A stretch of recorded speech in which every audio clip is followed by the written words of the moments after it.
आप जानते हैं आज से बहुत साल पहले जब प्रभु इस पृथ्वी पर था, तब आधी रात को उससे एक आदमी मिलने आया था और इस आदमी का नाम था निकोदेमुस। और ये शास्त्रों की बहुत पहचान रखता था, लेकिन ये बात वो नहीं जानता था कि जिससे शास्त्र लिखे थे वो उससे बातचीत कर रहा था। कई बार जब फरीसी प्रचार करते थे तो उनको नहीं पता था कि उसका लेखक, जिस किताबों का वो प्रचार करते हैं, उनका लेखक उनके बीच में बैठा हुआ है। 30 साल चुप करके बैठा हुआ था। आप जानते हैं जब यीशु मसीह से वो आधी रात को मिलने के लिए आया, तब उसने बातचीत कहां चालू की और कैसे यीशु ने उसकी बात को कट करके, आप में से शायद किसी ने इतना ध्यान दिया है कि नहीं दिया है मुझे नहीं पता है, पर आप इस बात पे आज ध्यान दो कि कैसे यीशु ने उसकी बात को कट करके अपना टॉपिक स्टार्ट किया।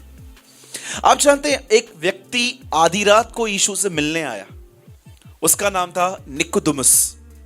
और बाइबल बताती है वो एक धर्म गुरु था। धर्म गुरु का मतलब वो व्यक्ति जो उत्पत्ति से लेके मलाकी तक उन दिनों में पूरा ज्ञान रखते थे। आप जानते हैं उस आदमी ने यीशु मसीह की वो मिनिस्ट्री पे बहुत इंप्रेस हुआ था। मुझे नहीं पता है उसने कहां यीशु को ये सब करते हुए देखा, लेकिन मैं इतना जानता हूं कि जब वो यीशु से मिलता है, प्लीज ध्यान से सुनिएगा, अगर आपका मन अभी भी यहां वहां है तो प्लीज कॉन्सेंट्रेट, लिसन। जब वो यीशु से मिला तब वो यीशु से कहता है हे रब्बी। वो ये नहीं जानता था कि ये परमेश्वर का बेटा है। बोलता है हे रब्बी। रब्बी का मतलब गुरु, वो व्यक्ति जो शिक्षा देता है उसको कहता है हे रब्बी। जो काम तू करता है, अगर परमेश्वर किसी के साथ ना हो तो ये काम नहीं कर सकता। अब मुझे बताइए, यीशु को तो उसको वो ये एक्सप्लेन करना चाहिए ना। मैं बताता हूं कैसे चमत्कार होते हैं। सुन, मैं ऊपर जाता हूं पहाड़ पे, वहां से पवित्र आत्मा से भर के आता हूं और वो पवित्र आत्मा में लोगों में इंपार्ट करता हूं। उसको ये बोलना चाहिए था। लेकिन जानते हो एक इतने बूढ़े आदमी को यीशु कहता है सुन, मैं तुझे इससे भी विशेष बात बता रहा हूं। प्रभु क्या? जब तक तुम नए सरे से जन्म न लो तब तक तुम परमेश्वर के राज्य में प्रवेश नहीं कर सकते। अब नए सरे से जन्म न लो तब तक तुम परमेश्वर के राज्य में प्रवेश नहीं कर सकते। मैं आपको सच कहता हूं, हमारी कलीसियाएं भरी पड़ी हैं ऐसे लोगों से जो कलीसिया में आए हैं, परमेश्वर के राज्य में नहीं आ पाए अब तक। It's a vast difference between come in church and come in the kingdom of God. बहुत सारे लोग चर्च में आए हैं पर परमेश्वर के राज्य में नहीं आ पाए। जानते हैं क्यों? कितने लोगों ने यह वचन पढ़ा है यीशु मसीह का, जब तक तुम्हारी धार्मिकता फरीसियों की धार्मिकता से बढ़कर न हो तुम मेरे राज्य में कभी प्रवेश न कर पाओगे। एक जगह पे वो कहता है जब तक तुम इन बच्चों के समान न बनो तब तक तुम मेरे राज्य में प्रवेश नहीं कर सकते हो। बताइए फरीसियों की धार्मिकता और यीशु की धार्मिकता में क्या फर्क है? आपको लगता है यीशु मसीह कोई ऐसा प्रचार करेगा जो एक्सप्लेन भी नहीं करेगा? उससे समझाया आगे चल के, उसने कहा फरीसियों की धार्मिकता व्यवस्था यह है हत्या मत करना, पर मेरी व्यवस्था यह है गुस्सा मत करना।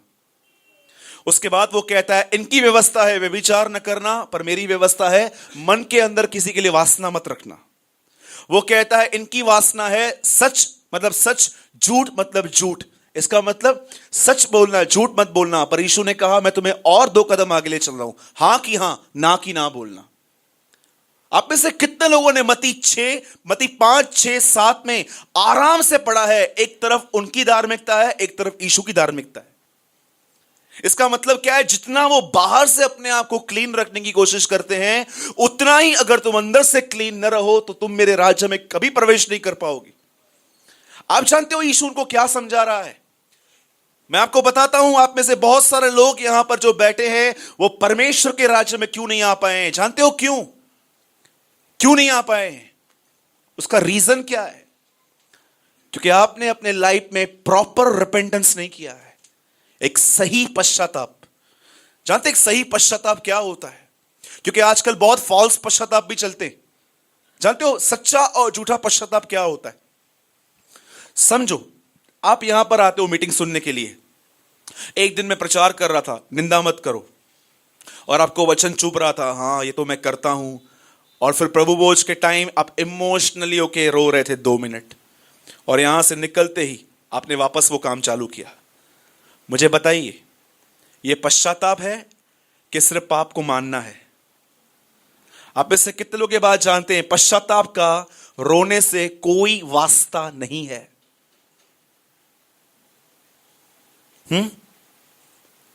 मैंने अपने लाइफ में न्यूमरस टाइम मैं ऐसे लोगों से मिला हूं जिनके लाइफ में मैं अपनी उनकी आंखों में देख के ये कह सकता हूं, उनकी आंखों में अभी तक व्यभिचार है। इतनी डिसर्निंग तो मैं रखता हूं कि अगर मैं आपकी आंखों को देखूं ना, तो मैं आपकी आंखों को देख के बता सकता हूं कि आपकी लाइफ प्रभु के साथ सही नहीं है। सच कहता हूं। मैं आपसे पूछना चाहता हूं, सच बताइए, आप और मैं जब ये यूहन्ना का 3 अध्याय पढ़ते हैं, जहां पर यीशु कहता है निकोदेमुस को, जब तक तुम नए सरे से जन्म न लो, तुम परमेश्वर के राज्य में प्रवेश नहीं कर पाओगे। बताइए, ये नया जन्म होता कैसे है? आखिर कैसे होता है ये? उस आदमी का तो चक्कर आ गया, बोलता है प्रभु मैं एक बार तो पैदा हुआ हूं, वापस मां के पेट में जाऊं क्या? आपको पता है बहुत सारे लोग यीशु की बात नहीं समझ पाते थे। जैसे आज भी बहुत सारे लोग हाँ हाँ करते रहते हैं, पर समझ में कुछ भी नहीं आता है उनको।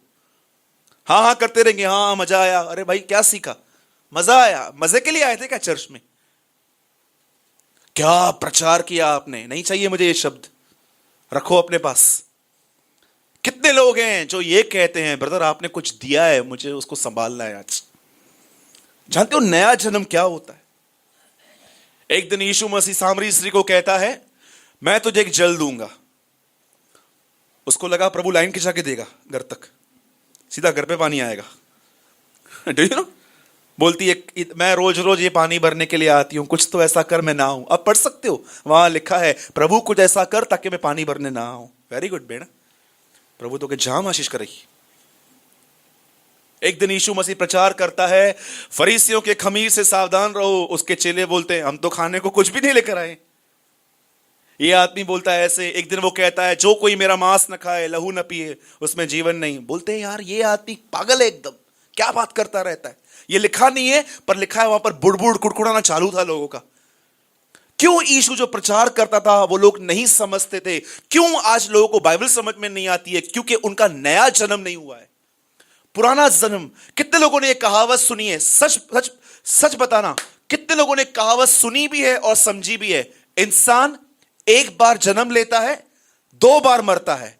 अच्छा होगा 2 बार जन्म लो और 1 बार मरो। कितने लोगों ने ये कहावत सुनी है?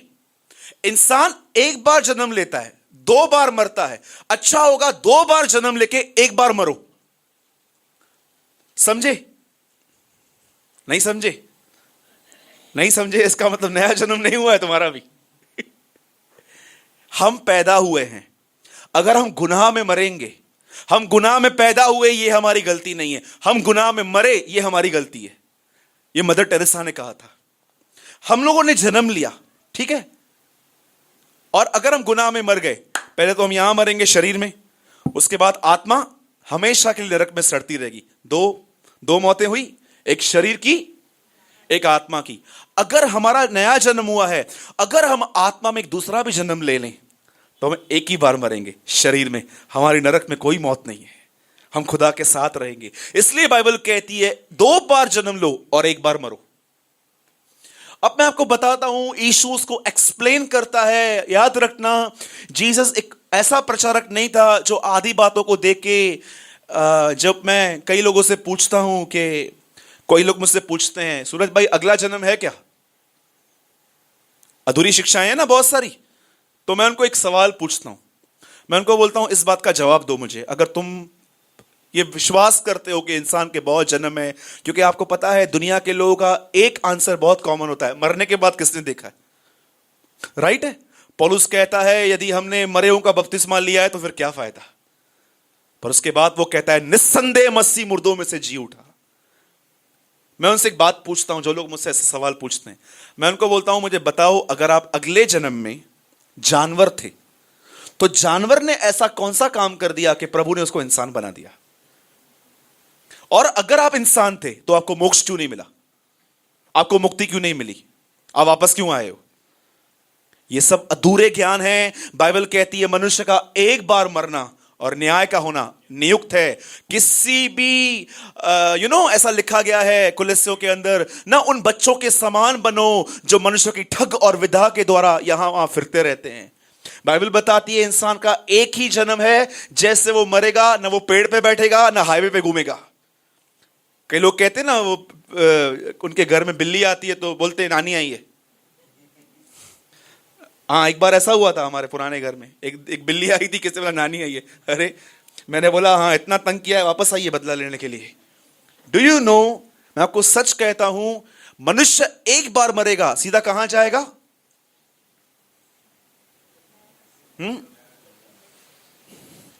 थोड़ा खोले इसको। यीशु कहता है क्रूस पे, आज ही तू मेरे साथ स्वर्गलोक में होगा। और जब यीशु जिंदा होता है तो मरियम को कहता है मुझे मत छू, मैं पिता के पास नहीं गया हूं। पढ़ा है आपने? कहा क्या पढ़ते हैं आप लोग? कितने लोगों ने इस वचन को समझा है? प्रभु ये क्या है? जब वो मर रहा है तो वो क्या कह रहा है? तू आज ही मेरे साथ।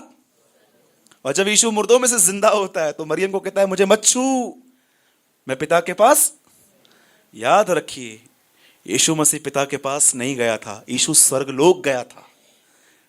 मुर्दों में से जिंदा होने के बाद वो पिता के सामने गया था, अपने खून को ले गए कि देखो, ऐसा लिखा गया है जब इंसान के गुनाह का, इंसान की जो गुनाहों की क्षमा है वो बैल और बकरों के लहू से होती है, तो स्वर्ग में तो इससे उत्तम वस्तु चाहिए थी, उसने अपने लहू से वहां पर छिड़का। आराम से पढ़िए बाइबल को, भागिए मत, उसके बाद वो मिलता है। आइए हम टॉपिक पे वापस आते हैं। बोलो नया जन्म। जोर से बोलिए नया जन्म। सबसे पहले इस बात को याद रखिए, यीशु ने एक्सप्लेन किया है कि यह नया जन्म कैसे होता है, पर मैं उससे पहले यह बताऊंगा कि कैसे आपको पता चलेगा कि आपका हुआ है कि नहीं हुआ है। यीशु के पास एक आदमी आके कहता है कि आप बहुत अच्छे चमत्कार करते हैं, पर यीशु उनको कहता है सुन, अगर तू नए सिरे से न जन्मे जल और आत्मा से, तो तू कभी परमेश्वर के राज्य में प्रवेश नहीं कर पाएगा। उसके बाद वो एक साधारण सा सवाल प्रभु से पूछता है, प्रभु अगर इंसान का जन्म हो गया तो उसका दोबारा जन्म कैसे हो सकता है? लॉजिकली एक शारीरिक इंसान के लिए यह सवाल सही है, एक्चुअली वो जान सकता है, क्योंकि उन लोगों ने नहीं। यीशु उससे कहता है क्या तू इज़राइल का गुरु होकर भी ये बातें नहीं समझता? जो शरीर से जन्मा है वो शरीर है, और जो आत्मा से जन्मा है वो आत्मा है, क्योंकि परमेश्वर आत्मा नाप नाप के। उसके बाद यीशु कहता है आत्मा से चला हुआ व्यक्ति ऐसा है, हवा जहां को जाती है वहां जाती है, तुम उसका शब्द सुनते हो।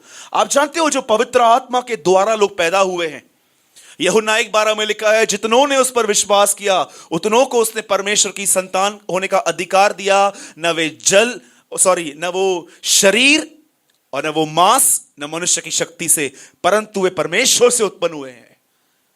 पौलुस कहता है जो आत्मा के द्वारा चलाए चलते हैं वही उसके पुत्र कहलाए जाते हैं। तो दूसरे प्रभु, यूहन्ना पढ़ लो 8 अध्याय, मालूम पड़ेगा दूसरे कौन है।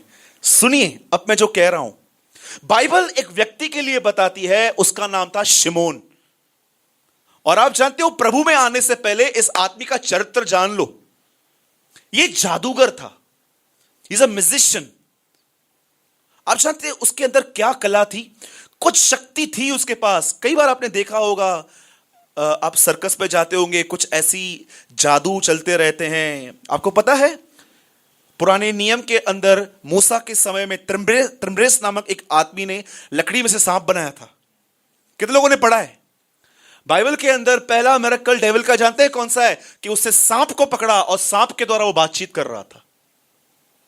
Have you noticed? कितने लोगों ने नोटिस किया है? वो एक जादूगर था। कैसे वो अपनी शक्तियों से कुछ करता था।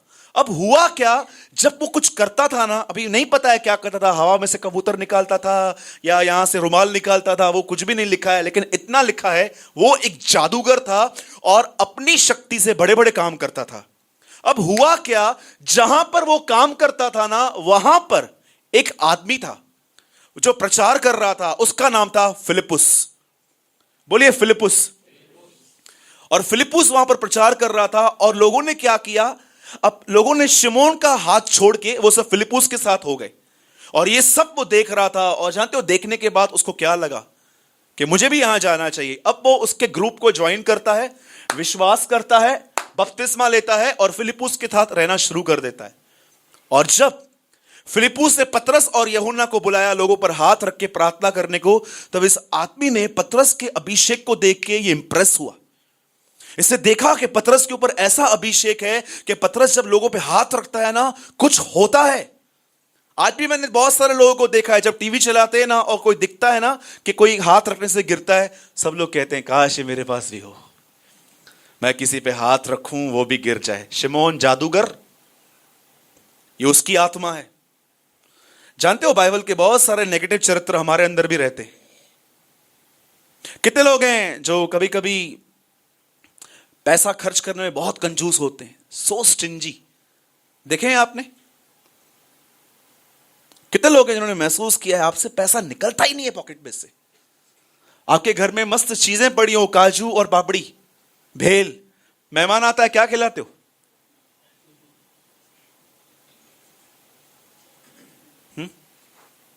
क्या निकालते हो? कौन बोला चाय? प्रभु आशीष करे तो के।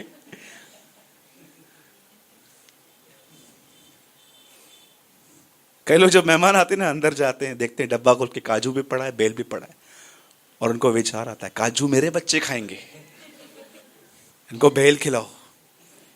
और वो बेल आता है, एक बार खा के मालूम पड़ जाए गिमजी हुआ। Do you know? या कई बार लोगों को देखते हैं, हम शादियों पे जाते हैं ना, मस्त सेटी खोलते हैं, पलंग खोलेंगे, पुराना गिफ्ट निकालेंगे और उसको नए रैप में पैक करवाएंगे। उसको पैक करवाएंगे और उनको प्रेजेंट करोगे। कितने लोगों ने पास्ट में ये किया था? मैंने तो बहुत बार किया था, मैं ईमानदार हूं।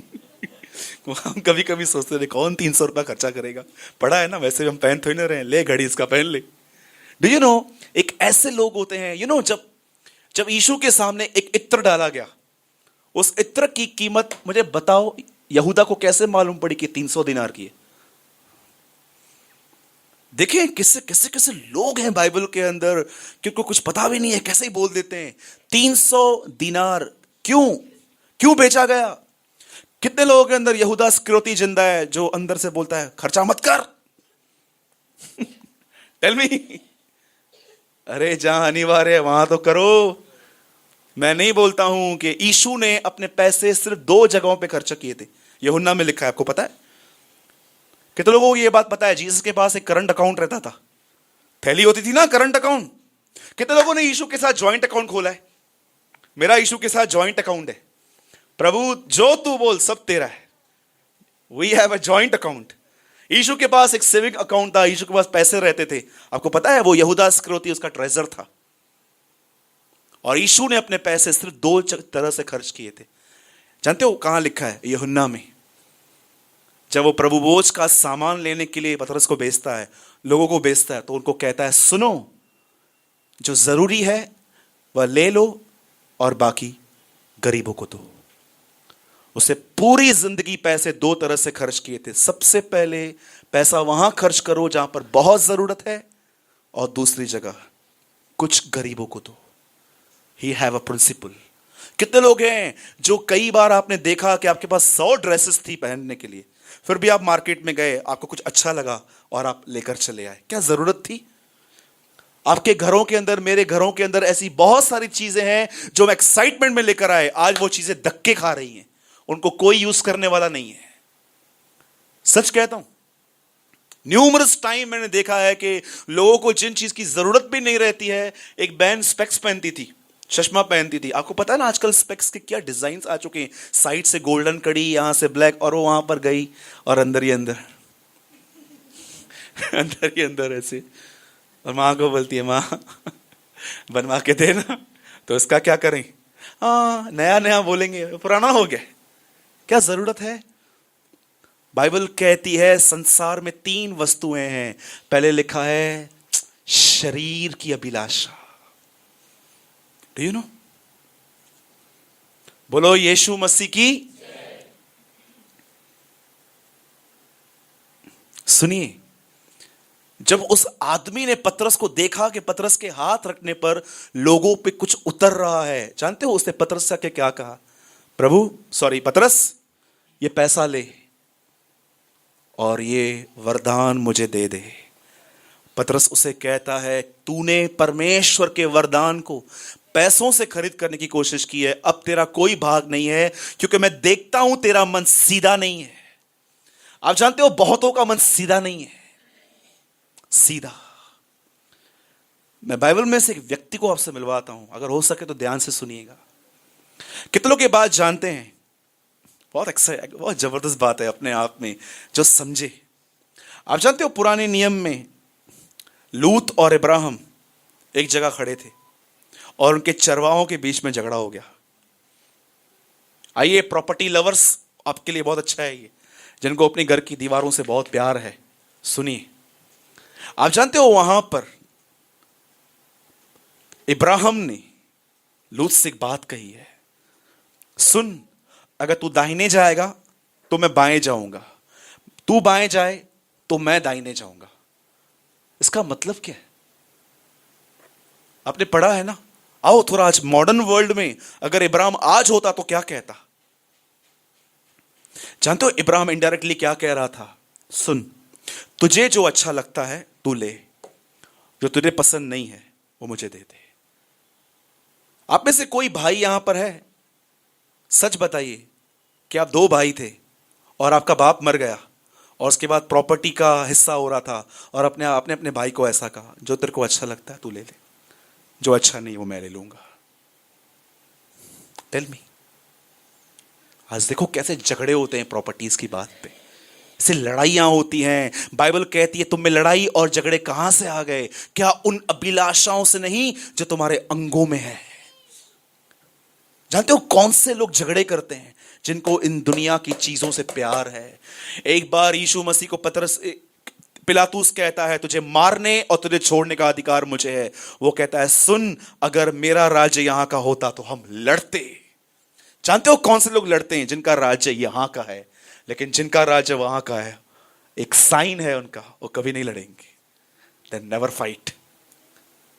जो यहां के ना अर्थ बाउंड लोग, जो दुनिया से जुड़े हुए हैं, आप उनके अंदर देखोगे वे लड़ाई करेंगे, वे झगड़े करेंगे।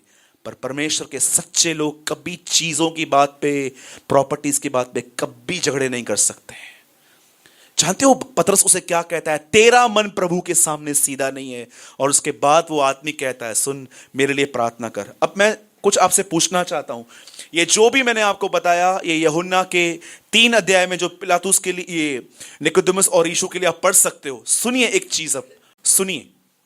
एक आदमी जो अपने पुराने जिंदगी में, जो अपने पुरानी लाइफ में जादूगर था, अब वो प्रभु में आया, उसे बपतिस्मा लिया, वो वचन सुन रहा है। पर आप में से कितने लोगों ने ये बात नोटिस की, उसका नया जन्म अब तक नहीं हुआ है? जानते हैं इस बात को? यह आदमी प्रभु में आया है, लेकिन क्या प्रभु उसमें आया है? पढ़िए इफिसियों बार बार, उसमें लिखा है तुम प्रभु में हो, और कुलिसियों में लिखा है क्या प्रभु तुम में है? अगर हम प्रभु में आए हैं, क्या प्रभु हमारे अंदर आया है? और अगर प्रभु हमारे अंदर नहीं आया है, उसका रीजन क्या है? उसका कारण क्या है? जानते हो क्यों? क्योंकि आपने खुदा की ज्योति को एक्सेप्ट नहीं किया है। आप सोचो यशाया क्यों 6 अध्याय में जब प्रभु के सामने आता है तो वो कहता है, हाय मुझ पर, मैं कैसा अभागा मनुष्य हूं और मैं क्या कर रहा हूं, मेरे अशुद्ध होठ हैं। आप जानते हो यशाया जैसे प्रभु की उपस्थिति में गया, उसने अपनी अशुद्धता पहचान ली और उसने सिर्फ ये नहीं कहा, उसने अपनी शुद्धता के लिए प्रार्थना की। मैं आपसे पूछना चाहता हूं, जब भी प्रभु आपको यह दिखाता है कि आप कहां गलत हो, उसके बाद आपका रिस्पॉन्स क्या होता है? मैंने हजारों लोगों को देखा है जो कलीसिया में आते हैं, प्रचार सुनते हैं, उनको लगता है हम गलत हैं, यहां से सीढ़ी से निकलते निकलते वो घर तक भूल जाते हैं। क्या लास्ट टाइम आपने ऐसा कब किया था? आप घर पे गए और आपने आंसू बहाए कि प्रभु तूने बात की थी मुझसे, मुझे बदल, चेंज माय लाइफ। आप जानते हो वचन क्या करता है, पवित्र आत्मा क्या करता है? मैं आपको एक एग्जांपल देता हूं। 15 से 20 लाइट्स लगी हुई हैं इस हॉल में। मैं आपको बताना चाहता हूं, सुनिए। अगर हम 2 मिनट के लिए यहां पर लाइट्स बंद कर दें, इस दीवार में कितने जाले हैं, कहां कहां पर कॉकरोच है, कहां कहां पर मस्कीटो है, कहां कहां लिजार्ड है, कहां कहां चिपकली, आपको कुछ नहीं दिखेगा क्योंकि आप अंधेरे में हैं। लेकिन अगर मैं 1 मिनट लाइट चालू करूं, आपको सब कुछ दिखाई देगा। आपने गंदगी देखी कि वहां कॉकरोच है, वहां लिजार्ड है, वहां ये है, वहां वो है, तो क्या वो क्लीन हो गई? आपने उसको देखा पर वो क्लीन नहीं हुई है। क्लीन होने के लिए आपको अपने हाथ में एक लकड़ी का झाड़ू लेना पड़ेगा, उनको निकालना पड़ेगा। सिर्फ चर्च में आने से कुछ नहीं होगा। यहां से जाने के बाद आपको अपने आप को खुदा के सामने लेके जाना पड़ेगा। प्रभु, आपने मुझसे बात की है आज, मेरा मन प्रभु सीधा नहीं है, मैं तुझ में आ गया हूं पर मेरा नया जन्म नहीं हुआ है प्रभु, मेरी सोच नहीं हुई है। आप जानते हो पतरस क्या कहता है? तुमने नाशवान बीज से नहीं परंतु परमेश्वर के अविनाशी उस वचन के द्वारा नया जन्म पाया है। मेरे भाइयों और बहनों, ये नया जन्म जैसे एक इंसान मां के पेट में 9 महीने में बड़ा होता है बच्चा, वैसे ये नया जन्म एक प्रोसेस है। लोगों लगता है एक परमेश्वर का दास आएगा, मीटिंग में आएगा, हमारे ऊपर हाथ रखेगा, हम गिर जाएंगे, 5-10 मिनट अभिषेक में तड़पेंगे, उठेंगे और नया जन्म लेंगे। फॉल्स, हेरेटिक, हेरेसी, झूठ है ये। मैं ऐसे लोगों को जानता हूं जिन पे एक नहीं 100 लोगों ने हाथ रखे, आज भी वो गालियां निकालते हैं।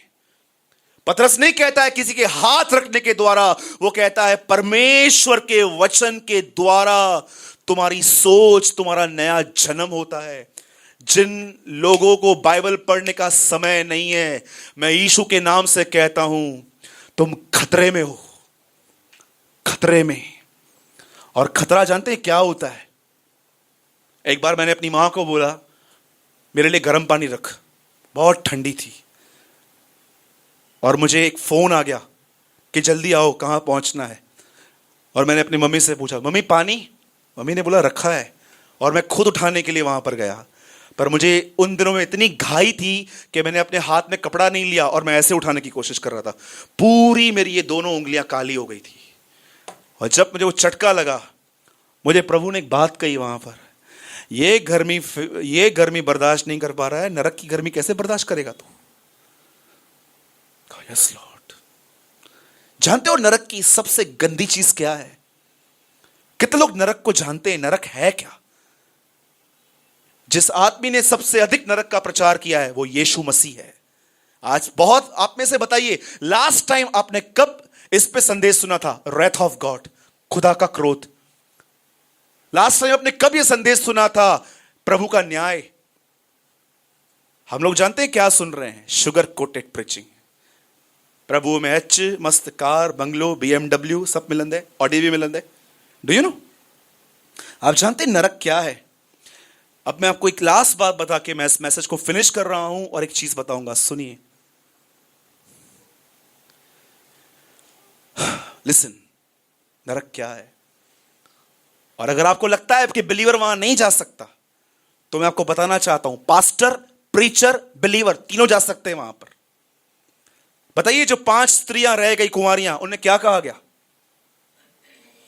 मैं तुम्हें 7:21 में 3 लोग आते हैं, दुष्ट आत्मा निकालने वाले, भविष्यवाणी करने वाले, अद्भुत काम करने वाले। यीशु उनको क्या कहता है? मैं तुम्हें। प्रीचर भी जा सकता है, बिलीवर भी जा सकता है। पर जानते हो कौन से लोग जाएंगे वहां पर? वो नहीं जो पापी हैं, पर वो जो अपने पाप में ईमानदार नहीं है। एक ऐसे होते हैं जो गुनाह को नहीं मानते, और एक ऐसे होते हैं जो गुनाहों को मान लेते हैं। मैं ये विश्वास करता हूं स्वर्ग ईमानदार लोगों के लिए है, जो मान लेते हैं और खुदा के सामने रोते हैं। और ये परफेक्ट वो खुद ही करेगा हमें, उसकी आप चिंता मत करो। पर क्या एटलीस्ट आप उसके सामने रोते हैं कि प्रभु मुझे यहां से निकाल?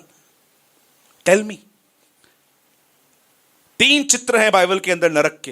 पहली चीज, प्रकाशित वाक्य में लिखा है वहां पर एक नदी है जिसमें सारा दिन आग बहती है। दूसरी चीज वहां लिखा है वहां पर कीड़ा है। अब मुझे नहीं पता है कि जैसे पानी में मछलियां होती है, वहां पर भी कीड़ा है, और यीशु कहता है वो बदन में से अंदर घुसता है, काटता है, फिर निकल जाता है। और जो तीसरी चीज है, ये इन दोनों से भयानक है। आप जानते हैं तीसरी चीज क्या है? हैरान हो जाएंगे आप सुन के। नरक में परमेश्वर की कोई दया नहीं है।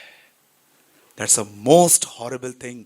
एक बार इंसान अगर वहां पहुंचा, वो प्रभु को वहां पर कितना भी पुकारे, आपको पता है जैसे इंसान नरक में पैर रखता है उसको वहां समझ में आ जाता है मैं यहां पर क्यों हूं।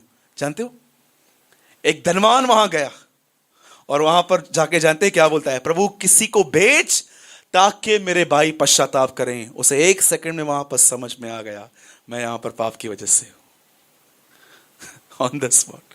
और जानते हैं प्रभु इब्राहिम उसे क्या कहता है, सुन, उनके पास पुस्तकें हैं, उसको पढ़े। बोलो यीशु मसीह की। नरक के अंदर सबसे खतरनाक और गंदी चीज यह है, इंसान वहां पर प्रभु को कितना भी पुकारे, मैं नहीं करूंगा, मुझे एक मौका दे, चटका लग रहा है प्रभु, नहीं प्रभु छोड़, कोई शब्द स्वर्ग तक नहीं पहुंचता। इब्राहिम ये कहता है तुम्हारे और मेरे बीच में गड्ढा ठहराया गया है, कोई न यहां आता है न कोई वहां जाता है। आप में से जितने भी लोग चाहिए नया जन्म, नए जन्म का मतलब है सोच का नया होना। आप में से जितने भी लोग एक नया जन्म पाना चाहते हैं, मैं आपको बताता हूं आप क्या कीजिए। इसे उठाइए पहले और उसको पढ़िए मत, इसे खाइए। खाने का मतलब समझते हैं? प्रकाशित वाक्य की अंतिम, बाइबल की अंतिम पुस्तक में यूहन्ना कहता है, प्रभु कहता है इस पुस्तक को खा ले, ये तुझे मीठी लगेगी पर बाद में कड़वी हो जाएगी। जानते हो उसको खाने का मतलब क्या होता है? आप सिर्फ इसे पढ़ते नहीं है, जैसे आज तक आप बहुत सारे लोग नॉवेल और मैगजीन की तरह पढ़ते हैं। कई बार मैं लोगों से पूछता हूं आपके कोई सवाल है, कोई सवाल ही नहीं है, इसका मतलब कोई पढ़ ही नहीं रहा है। क्योंकि ऐसा तो हो नहीं सकता कि आप में से सब लोगों ने पूरी बाइबल समझ ली। अगर आपने पूरी समझ ली है तो आप मुझे एड्रेस और नंबर दीजिए, मेरे बहुत क्वेश्चन है, मैं आपके पास आऊंगा पूछने के लिए। जरा बताओ तो, जब आदम और हवा जब पाप कर रही थी तो आदम कहां था? उधर पास में ही खड़ा था कि कहीं दूर था? ऐसे बहुत सारे सवाल है मेरे अंदर, न्यूमरस क्वेश्चन है मेरे अंदर। कि जब हवा फल खा रही थी तो आदम ने उसको रोका क्यों नहीं? वो कहां था? हाथी पे बैठ के घूम रहा था क्या? किधर था आखिर वो? बहुत सारे सवाल हैं। मैं आपसे कहता हूं इस वचन को उठाओ मत, इसको पढ़ो, परमेश्वर से कहो प्रभु मुझे इसे अंदर लेना सिखा। दाऊद कहता है मैंने यहोवा का वचन अपने हृदय में रख छोड़ा है ताकि मैं उसका गुनाह न करूं। आप जानते हो हम लोग के अंदर वर्ड यहां पर आता है, यहां तक नहीं। लिसन, मैं चाहता हूं आप सब सिर्फ 5 मिनट के लिए यहां देखिए। आप जानते हैं बहुत सारे लोग बाइबल क्यों पढ़ते हैं? ज्ञान पाने के लिए। मैं आपको एक बात बताऊं, हैरान हो जाओगे। बताओ अदन की वाटिका में शैतान ने आदम को कौन से पेड़ को खाने के लिए कहा?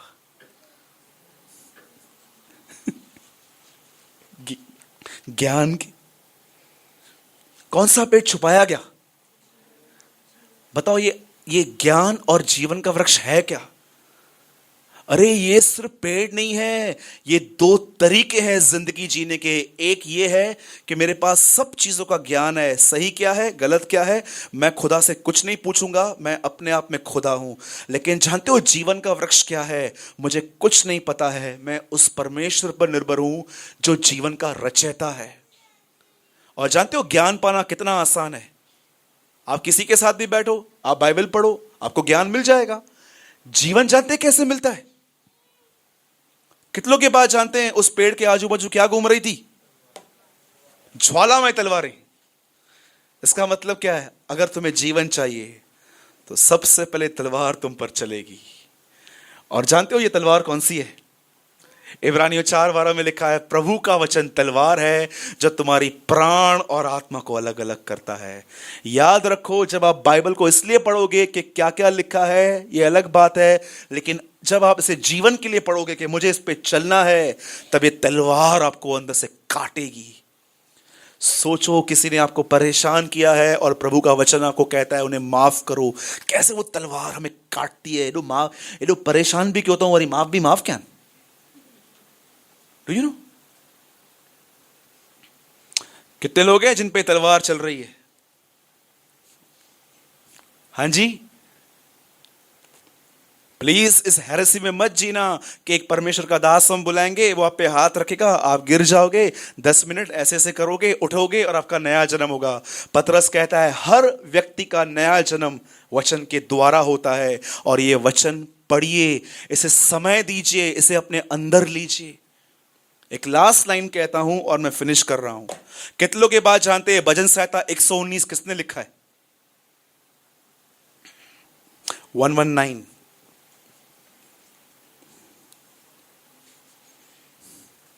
आप जानते हो बाइबल का वो एक अकेला पूरा अध्याय है जिसको एक आदमी ने नहीं, 6 से 7 लोगों ने मिलकर लिखा है। आप पढ़ सकते हैं, ऊपर नाम लिखा रहता है, सेलर, रीन, गाम, ऐसे नाम लिखे रहते हैं। पर मैं आपको बताना चाहता हूं 119 भजन संहिता 80% एजरा ने लिखा है। और जानते हो एजरा की पुस्तक में एजरा के लिए एक वचन लिखा है और उसमें 3 चीजें लिखी हैं। लिखा है एजरा ने अपना जीवन प्रभु की व्यवस्था को पढ़ने, समझने, चलने और सिखाने में लगाया था। 4 चीजें, पढ़ना, समझना, चलना और सिखाना। यह पुराना नियम था, इस तरह पढ़ो। नए नियम में जानते हैं क्या है? यीशु के चेलों के लिए सिर्फ पढ़ो और चलो, सिखाने की भी भूख और प्यास मत रखो। तुम इसलिए मत पढ़ो क्योंकि तुम्हें सिखाना है, तुम इसलिए पढ़ो ताकि तुम उस पर चलो और मेरे करीब आ सको। तो कितने लोग समझे आज नया जन्म? बोलो नया जन्म। एक और चिन्ह दूं नया जन्म न होने का? एक्सेप्ट करेंगे? पक्का? थोड़ा पेनफुल है। कभी आप शादी में गए हैं? जितने लोग गए एक बार वंस कभी भी किसकी भी शादी पे, जरा हाथ तो उठाइए। ऐसे ही गए, घुस के गए, कैसे गए? थोड़ा हाथ उठाइए। बगैर काट के चले गए? शादी पे गए थे ना? कभी आपके साथ ऐसा हुआ कि जिस शादी में आप गए थे, जिसने आपको इनवाइट किया था, उस शादी में वो आप पे थोड़ा विशेष ध्यान नहीं दे रहा था, और ये देख के आपको हर्ट हो रहा था? एक बार आपके बाजू से निकल गया, और जितना जितना आप उसको देखोगे ना, उसको आइसक्रीम दे रहा है, उसको कुल्फी दे रहा है, मेरे पास कुछ भी नहीं लाया है, देखा अभी तक। हर्ट होता है, होता है। जानते हैं इसको क्या बोलते हैं? मेरी कोई इज्जत नहीं है। जब भी आपको कहां पर इज्जत नहीं मिलती और आपको हर्ट होता है, ये साइन है तुम्हारा नया जन्म नहीं हुआ है। जिसका नया जन्म हुआ है ना, वो एक ही व्यक्ति से आदर की आशा रखते हैं, परमेश्वर से। परमेश्वर से याद रखिएगा। पतरस कहता है हमने जब उस पर्वत पर थे तो हमने देखा कि यीशु ने पिता से आदर पाया। कभी आपने यीशु मसीह को देखा? कि कितने लोगों ने ऐसे बाइबल पढ़ी है कि आपके पास एक ऐसी बाइबल है जहां पर आपने यीशु मसीह को ऐसा बैठा हुआ देखा? एक पेड़ था और यीशु ऐसे बैठा हुआ था, और पतरस, यूहन्ना, याकूब उसके पास आते, स्वामी स्वामी स्वामी। क्या हो गया? क्या हुआ? आज आप सेवकाई के लिए निकले? मेरे को नहीं आना है। क्या हुआ प्रभु, आप सेवकाई के लिए? मेरे को नहीं आना है। और 15-20 मिनट के बाद पतरस समझा चल थोड़ा गर्म है, बाद में आते हैं। और 15-20 मिनट के बाद वापस याकूब ने बोला, यूहन्ना तू तो पूछना, प्रभु क्या हुआ? नहीं आना है। चल चल अभी भी गर्म है। और उसके बाद लास्ट में एक पतरस ने चांस मारा प्यार से, प्रभु क्या हुआ? और यीशु, तू नहीं सुना पहले मैं क्या बोला? समझ में नहीं आ रही बात तुम लोगों को? कभी आपने यीशु को देखा? और लास्ट में मरियम मगदलिनी आई, प्रभु क्या हुआ? अरे यार मेरे को नहीं करने का मिनिस्ट्री। क्यों? कोई इतना मैं करता हूं, लोगों के लिए कोई इज्जत ही नहीं है मेरी। एक बोलता है दुष्ट आत्मा, एक बोलता है पेटू, एक बोलता है पियक्कड़, एक कहता है दुष्ट आत्माओं का सरदार। ये क्या मेरी कोई इज्जत है? आपको पता है जीसस कौन था? जीसस एक ऐसा परमेश्वर इंसान में था जो लोगों के ओपिनियन से टोटली फ्री था। लोग उसके बारे में क्या कहते हैं उससे इसको कोई फर्क नहीं पड़ता था। उसको एक ही बात से फर्क पड़ता था कि परमेश्वर क्या कहता है। That's all. और याद रखिएगा, ये दिनेश भाई और मेरा फेवरेट वर्ड है जो हम एवरी डे इस पे बात करते हैं, यही वो है जो हमसे कहता है फॉलो मी, मेरा पीछा करो।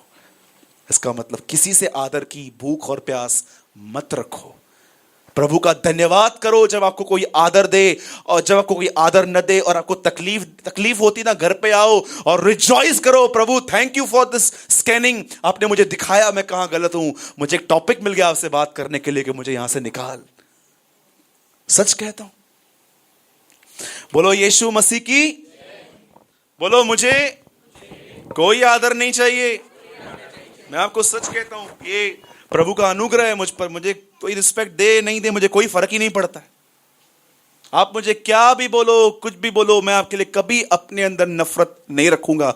ये मेरी गवाही है प्रभु के अंदर कि प्रभु ने मुझे बहुत बचाया है नफरत करने से। सबको जय मसीह की।